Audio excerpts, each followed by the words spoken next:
Hello everybody, this is Ghost here with the Forge Militia Wisconsin Regiment, and I want to talk to you guys today about something very lightly touched upon in the prepper militia communities, in the forums, online, even in YouTube, is PDW, which stands for Personal Defense Weapon, for your SHTF scenario. Now, when most people think about a firearm for SHTF, you think of your everyday carry handgun that you're going to have on you 90% of the time, or at least within arm's reach, right?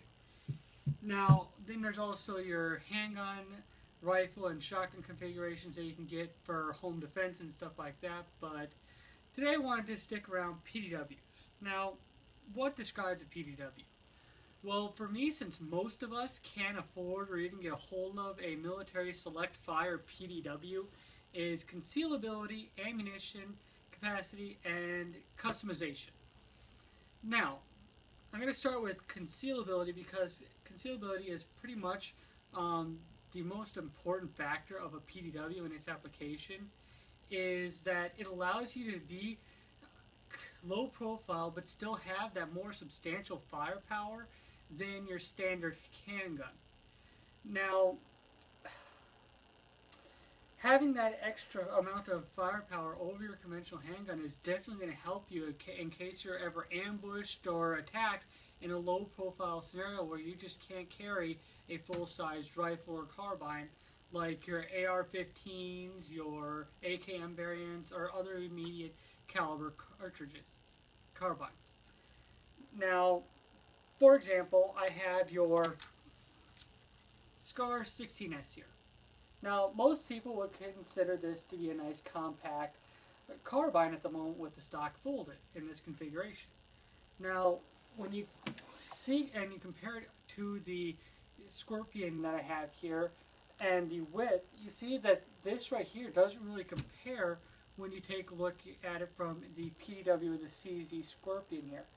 That this right here, the SCAR, is just going to be a bit more bulky to carry and try to conceal, and just going to make it plain awkward if you're trying to stay low profile. Now, for storage, having a folded stock is nice, but for actual application, it's not real. It doesn't really do much for you if you have a folded carbine like this with it being so front heavy. Now, comparing that also to a folded AKM variant that I have here, Romanian SAR1, the Scorpion is still much more smaller and compact in width and size compared to your standard AKM variant. Especially if you unfold the stock here, you can definitely see that the size difference is it's just uncompetitive with your standard carbine for a PDW.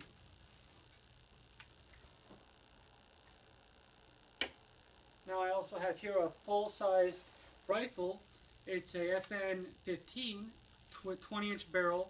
Now when you take a look at this compared to your PDW CZ Scorpion here, it's literally just mainly the stock and like half of the lower receiver.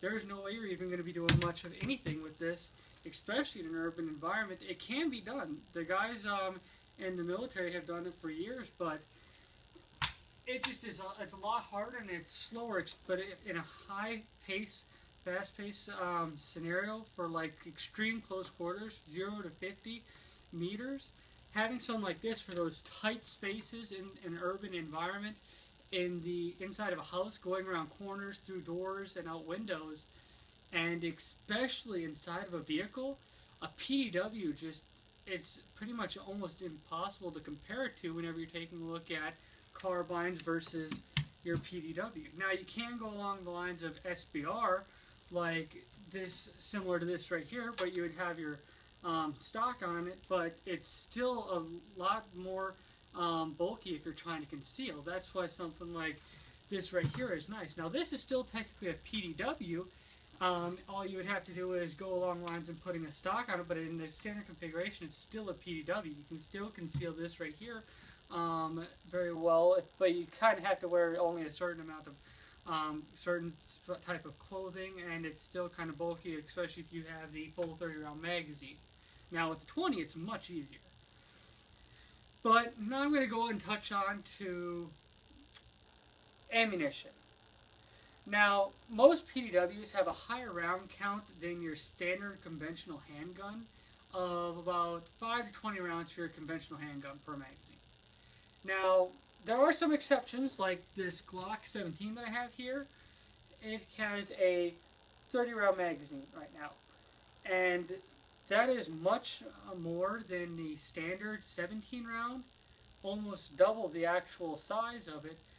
But the Glock right here, as it stands, kind of goes into a PDW category because there are stock adapters and actual assemblies that you can slide it right into that would put it into a PDW standpoint. You also can get drums for it and stuff, but I'm just not into that personally. It's nothing against the actual drums, it's just my personal taste. But whenever you take a look at the more well-known MP5s, Uzis, Chris Vectors, and CZ Scorpions like I have here and others, they come with a more standard round count of 20 to 30 rounds per magazine, and heck, some are even higher than that. But when you take a look at it compared to the conventional handgun, that's just a lot of extra ammunition that you have in case you're ever ambushed or put in that situation where you need those rounds right then and don't want to have to go through the reload that could cost you your life. Now, on to customization. Now, most of your civilian PDWs are going to come as a pistol per ATF requirements and law. Now, you can go about the NFA route and getting it back to its stock configurations, but with doing that, like you would with the with the Glock and its stock configurations and stock assemblies, you'd have to go the NFA route. Now, going to the NFA, there's going to be a lot of paperwork and a very long waiting time, around 4 to an entire year. 4 months to a year's worth of time is a lot of spend, especially when you are waiting to get a firearm to its full potential. But in the end, it's worth it or it's not. That's up to the actual user. You also have to go through having it registered in your name, and some people just don't want that. And then there's also things like if you were to travel out of state to go to a carbine course or something like that, during time of law, that you're going to have to notify that out of state or out of states, depending if you're traveling through multiple states, Department of Justice, and letting them know you're going to be traveling through that state. And also in time of law, like we saw what happened in Ferguson and stuff like that, just for example, if you were to want to carry your PDW for that extra amount of safety in that time of unrest, you're not going to be able to if it's a PDW, depending on what state you're living in. Some states have it under their concealed carry slap. Some people, well, I should say states, just don't have it listed under their actual prerequisites of weapons that are slotted to be able to be carried. So just some things to think about if you are going to go the NFA route. But if not, you don't really have to concern yourself too much with it. As it comes, it's still very usable and very functional stock. But without the stock configuration, it makes it a bit more awkward to shoot accurately. And you can still hit a torso-sized target center mass all day long, even out to 50 yards. The only problem, depending on, well, I should first say depending on what PDW, some are kind of iffy with the accuracy at that kind of range, but most of them are actually pretty accurate because they have a nice longer barrel than your conventional handgun. But it's just going to be a little bit easier with the ability to be accessorized, like I have right here with this Rock River Arms pistol here. You have a sling which allows you to have that extra bit of retention for carrying, which is very nice, especially if you're going to try to carry it in a low profile situation. Having it slinged like a proper PDW, having it like this is a bit easier to do than having it out like this all the time as you would with a full-sized rifle carbine. Now, this right here, as it comes, you also have the ability to put a red dot, whether it be a Vortex Strike Fire, a Vortex Spock, a EOTech, or an Aimpoint H1 or T1 Micro, which are very nice for PDW options because they're small, low profile, mount very close to the Picatinny rail. So especially for the CZ Scorpions, they co-witness very nicely. But it allows you to have that extra bit of nice, smooth operating space to where you don't have to worry about like my setup right here, where you have just a bit of a more bulky type of situation where this right here, if I have it slinged under a cloth or under a coat or something like that to deploy it, I'd have to kind of pull it out to the side and then deploy. But then you also have the ability to put on lights, which are very good for low light situations, and especially in an urban environment where there's a lot of nooks and crannies and crevices for a enemy threat to hide behind. Now there's a lot of controversy behind a light on a firearm, but I find in especially very low light situations where there's pretty much zero visibility, a light does help, especially when it comes to identifying a threat. But if it also for your options, you have the ability to mount on most of the PDWs that are available today a bottom picatinny rail, to where if you wanted to mount a angled vertical grip or angled foregrip. Now you have to go with a angled if you are going to keep it in the pistol configuration, but that's just if you keep it in the pistol configuration. If not, and you go the SBR route, you can go vertical grip, angled grip, hand stop, but you can also go hand stop for the pistol form too, as well, like I have right here that comes stock with the Scorpion. Now those functions right there and abilities that allow it to mount all those lights and accessories do add a bit of weight. I'm not saying to go all ninja and put everything on, the biggest floodlight you got, the biggest red dot that you can find, like a Trijicon ACOG and stuff like that, but just a simple red dot would definitely help, even if it's just a $100 Bushnell. It would definitely be a lot easier to use, and especially in a high-speed, fast-paced scenario, like a close quarters combat engagement between 0 to 50 meters, where you have guys shooting at you at a very close distance and a very fast pace. You're just going to need to be able to put that dot on target, and especially if you have it in a pistol configurations, it's able to be done with your standard iron sights, but it's just a lot quicker to do with a red dot, as a lot of people can tell you, and especially the police and law enforcement and military guys that I've talked to say that a red dot is a lot quicker than iron sights. Now there are some guys that will completely say the complete opposite, that iron sights are much easier to be used over red dots. But as it's always good to keep your standard iron sights still on as a backup to your red dots, because you don't know what type of scenario you're going into. But that's jumping off at a tangent. I'm going to now head on to the uses that you can use a PDW for. Now, first off, there's the emergency SHTF vehicle gun, and then there is your low-profile urban scenario, like I've been talking about during almost the entire thing. But for your low-profile urban environment, like I mentioned earlier, you can have it nice and stowed away and have that more substantial firepower on you, and your conventional handgun as a backup to it. Now, that type of thing is nice to have, especially if you're just going around tending your garden or something like that. You don't want to give off the actual warning to all your threats out there that you would with a full-size rifle, especially depending on the way you're carrying yourself. If you're going on a patrol or something like that, and you're carrying yourself with your rifle, it can be the difference between you getting shot by somebody else who thinks that you're coming to attack their property, or you're just somebody who's just going around doing a patrol. And they don't even know you're on a patrol. For all they know, you're just walking around the woods. And if, depending on where the location are, you're walking down the street just picking up trash or something like that. Now, the PDW also, in an urban environment, allows you to stay more low profile as well. Whenever you're taking a look at driving in vehicles and stuff like that. With a rifle, for carrying your pouches and stuff, you kind of have to have a chest rig or a battle belt, as with the PDW, since they tend to come with a more smaller magazine. You can use pistol pouches or selected PDW pouches that can just be fastened to your belt. Not a battle belt, but just a belt. As you can do with a rifle, but it's a lot more awkward, and it draws away from mobility.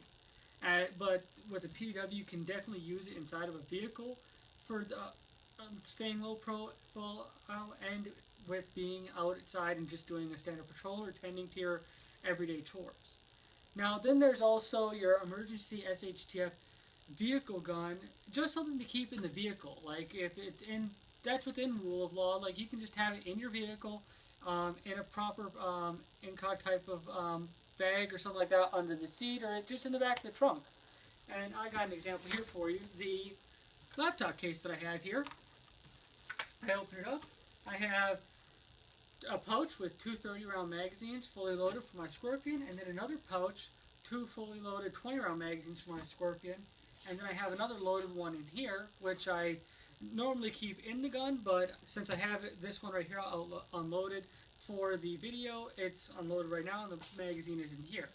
But this is something I can just keep in the vehicle, throw it under the seat or in the trunk, like I said before, and it's still readily accessible, easy for me to just unzip and pull and go. And with the pouches right here, I can easily fasten them straight to my belt, and I can be ready to go if it comes down to that type of thing. But this right here does not draw as much attention as your mollied up standard incog bag like you would get from 511, Swamp Box, or other companies like that, where it's cool. Don't get me wrong, it's cool if you want to run like that, fine, but it's kind of draws the eye, especially to a trained eye like your law enforcement or military or your standard gun enthusiast will take a look at a bag with molly on the side and certain labeling and stuff like that, especially if you have the molly and then the pouches on the outside of it for you to draw on the outside. They kind of look at that and go, okay, he's packing something, or that's a range bag of some type and that's got some supplies that I could use in it. Especially if your vehicle is unattended, they'll see that and they'll go, oh my gosh, there's some supplies in there that I can use. And if it's within a rule of law, they'll take a look at that and go, especially if it's a bad guy, because they also know what kind of that stuff looks like too, they'll go, oh, there's some stuff for me to get. And they'll break in your window and take what you got. Now with something like this, depending on the situation, now if it's in a rule of law, yes, they would see this and they'd go, oh look, a laptop, I'll take it, but if I keep it properly concealed inside of the, like under the car, even just throwing a sweater over it or something like that and putting it down at the bottom of the seat, it's still less noticeable than having a full-size rifle inside of a range bag or inside of a rifle carry bag. And even with the incog bags, they're not that very incog. Now, don't get me wrong, there's some things you can do personally, like you can put it in a violin case, you can put it inside of a guitar case and stuff like that, but it's very awkward to take out, and it's very slow to actually put into action when trying to get it out of those type of cases. Especially if you have to get an AR-15 and break it down to put it inside of its incog bag. That's especially a lot longer to take out and to load and everything else after putting it together in the proper way. But now I'm going to get on to the downsides of a PDW. Now, there's cost and magazines and ammunition. Now, most common PDWs today range from around $500, which isn't bad whenever you take a look at firearms in general, to $3,000. MP5s. But we just don't have that kind of money to spend. Most of us, actually, we're not millionaires. And to spend $3,000 on a firearm that's going to be in a very limited, very specialized use, most of us just can't put that money out there, especially when we have food, water, other supplies to prep for. Putting that much money, especially when you have to get, if you want to go through the NFA route, you have to pay a $200 tax stamp to get it fully ready to go with a red dot and lights and stuff like that, or just red dot and a forward grip. You're still spending a lot of extra money on that you could be spending on food, water, or other supplies, like I said before. So it just depends on what your situation is, but if you just don't want to spend that extra money, you don't have to. This is just an option that you can get for those type of uses.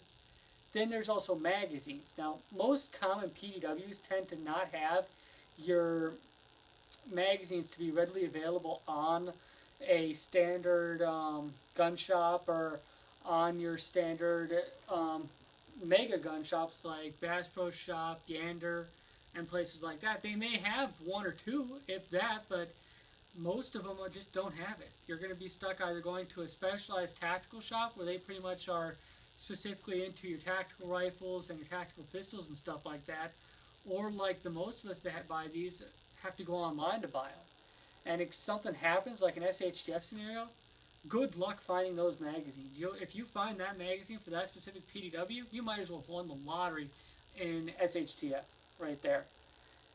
Now, that's just another downside is ammunition. Now, for ammunition, depending on what type of PDW you get, that ammunition just is not going to be that readily available. Like if you go with the FMPS 90, the 5.7 by 28 millimeter, that's just not going to be out there. Even now, when I go down to my standard gun shop, they have a couple boxes. Don't get me wrong, but it's a couple of boxes. What do you think 10 boxes is going to get you, especially if you're using more than twice? And for the FMPS 90 with the 50-round magazine and the 50-round boxes for 30 bucks, if I was to go with the Scorpion here for 9mm, I could get 100 rounds for the cost of 50 rounds of the 5.7 by 28. Now, there's nothing wrong if you want to go that route, but if you're also going to go that route, buy bulk. At least buy one case, and as a bare minimum, buy one case. That way you have 1,000 or 2,000 rounds for those odd calibers, like your Crank 545 by 39. Those are just the magazines and the ammunition for those specific PDWs just are not going to be out there. And if you, that's why for magazines, I would suggest at least having 20 to 25 at the maximum. You'd want to have I wouldn't put a max on how many magazines you can have, but for a bare minimum, I would put 12 magazines. That way you can have at least 2 separate loadouts. Say you have to go through and just dump all your magazines. It's that bad of a conflict. You're lucky if you survive that conflict, might I say. But what are you going to do when you're out of magazines? At least you have some back at your location or your FOB or outpost, wherever you are, to actually, or your compound, to still be able to use that PDW again instead of, because without magazines and ammunition, it's pretty much an expensive club. But like I say, if you're going to buy those odd calibers, buy it and stack it deep. Well, in conclusion, even with all those downsides, a PDW is still a great option for a SHTF scenario, and it's just something that's a very good option, especially if you want to stay low profile and not be that visible for a operation standpoint, and still want to gather intel but be pretty heavily armed if you take a look at it from a standard handgun point of view. And it's just a good option to have. But thanks for watching. We appreciate you coming to take a look and watching for us. Give us a comment below and tell us what you think. Give us a good review, thumbs up, thumbs down, whatever you really thought of the video. And if you do have any camera suggestions, since I'm kind of using my phone right now, be free to put that in the comment section down below too, and we'll take a look at it. And if we really like it, we'll put that money back and look forward to buying it. Thanks for watching, and have a great day. Ghost signing off.